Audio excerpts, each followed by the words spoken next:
من خودم 40 سال در ایران زندگی میکنم. 40 سال؟ 40 سال، 3 سالم بود ما رفتیم ایران. در این 40 سال مرا کس نگفته که کجا میری، چی میکنی، چی نمیکنی، هیچ کدام به احترامی، به عزتی، به قدری هیچ چیزی ندیدیم. در این 40 سالم پایم در داخل کلانتری ایران واز نشده. مردم ایران بهترین مردم هستن، فرشته هستن. تو بگویم من رفتم آلمان. ببین اروپا خیلی ها رفتین. من کل خانواده‌ام در اروپا است، در آلمان هستم. ما آلمان اعلام کردم، پس آمدم در ایران.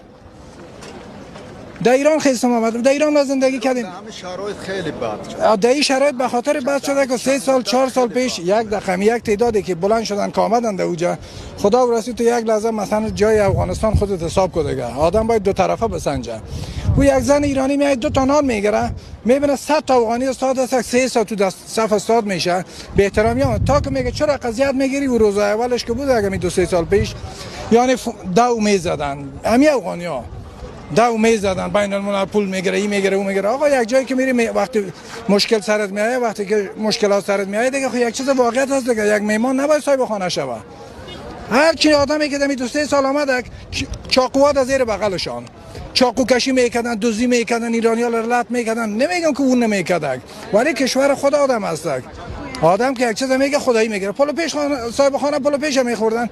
صاحب خانه ما خیست آمده تا قران آخر پول مرا داد، روی مرا مات کرد. روزی که ما از کوچه ما برآمدم، خدا ورسید همین چیز نفری که در کوچه ما بود، با دخترم، با زنم، با بچه‌ام، با کل از یا با 10-15 میلیون سوغاتی خرید آورد گریان میکردن.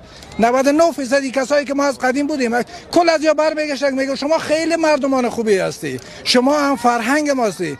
ولی الان این یه تعدادی که تازه گرفتین آمدین، اینا شما رو هم گرفتن، نامتان خراب کردن.